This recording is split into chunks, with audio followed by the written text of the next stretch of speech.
जालना वडीगोद्री मार्गावर शहापूरच्या गल्हाटी नदीवरील पुलावर दोन बसचा अपघात। अंबड आगाराच्या दोन्ही बसचे चालक जखमी, विद्यार्थीही किरकोळ जखमी।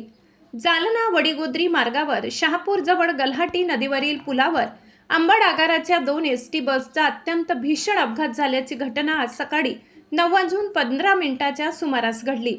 या दोन बसची समोरासमोर जोरदार धडक झाली। हा अपघात भांबेरी ते अंबड जाणारी मानव विकास बस क्रमांक MH14BT 1750, चालक सारंग ढोले अंबड ते जालना जाणारी बस MH14BT 3022 या दोन्ही बसचे चालक संजय ठोसर हे गंभीर जखमी झाले। तसेच बसमधील शाळकरी विद्यार्थ्यांसह साधारण 25 ते 30 प्रवासी किरकोळ जखमी झाल्याची प्राथमिक माहिती एसटी महामंडळाच्या वतीने देण्यात आली आहे। सुदैवाने अपघात पुलाच्या मागे अथवा पुढे झाला असता तर खूप मोठी जीवितहानी झाली असती। मानव विकार मिशनची निळी बस क्रमांक MH14BT 1750, चालक सारंग ढोले, वाहक सुनील भस्मारे हे शाळकरी विद्यार्थ्यांना भांबेरी येथून घेऊन अंबडच्या दिशेने जात होते।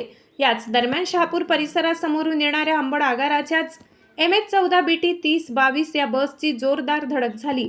या बसचे संजय ठोसर वाहक भारती शंकर होते। मानव विकासच्या बसमध्ये जवळपास 25 ते 30 विद्यार्थी होते, तर दुसऱ्या बसमध्ये 12 ते 15 प्रवासी प्रवास करत होते। या धडकेत दोन्ही बसेसचे मोठे नुकसान झाले आहे। अपघाताची माहिती मिळताच स्थानिक नागरिकांनी आणि पोलिसांनी तातडीने घटनास्थळी धाव घेतली। बसमधील जखमी विद्यार्थी आणि इतर प्रवाशांना तातडीने अंबड येथील उपजिल्हा रुग्णालयात उपचारासाठी दाखल करण्यात आले। प्राथमिक उपचार सुरू असून गंभीर जखमींवर विशेष लक्ष दिले जात आहे। या अपघातामुळे रस्त्यावरील वाहतूक काही काळ विस्कळीत झाली होती। प्राथमिक माहितीनुसार MH14BT 1750 क्रमांकाची मानव विकास मिशनची एसटी बस भांबेरी येथून शाळकरी विद्यार्थ्यांना घेऊन अंबडकडे येत होती, तर दुसरी MH14BT 3022 क्रमांकाची एसटी बस अंबडहून बीडकडे निघाली होती। शहापूरजवळील गल्हाटी नदीच्या पुलावर यांनी दोन्ही बसची समोरासमोर जोरदार धडक झाली। या अपघातात दोन्ही बस चालकांसह काही प्रवाशांना गंभीर दुखापत झाल्याची प्राथमिक माहिती असून त्यांच्यावर रुग्णालयात वैद्यकीय उपचार सुरू आहेत। दरम्यान या भीषण अपघातामुळे जालना वडीगोद्री मार्गावरील वाहतूक काही काळ विस्कळीत झाली होती। पोलिसांनी तातडीने घटनास्थळी धाव घेत वाहतूक सुरळीत केली असून अपघाताचे नेमके कारण शोधण्याचे काम सुरू आहे।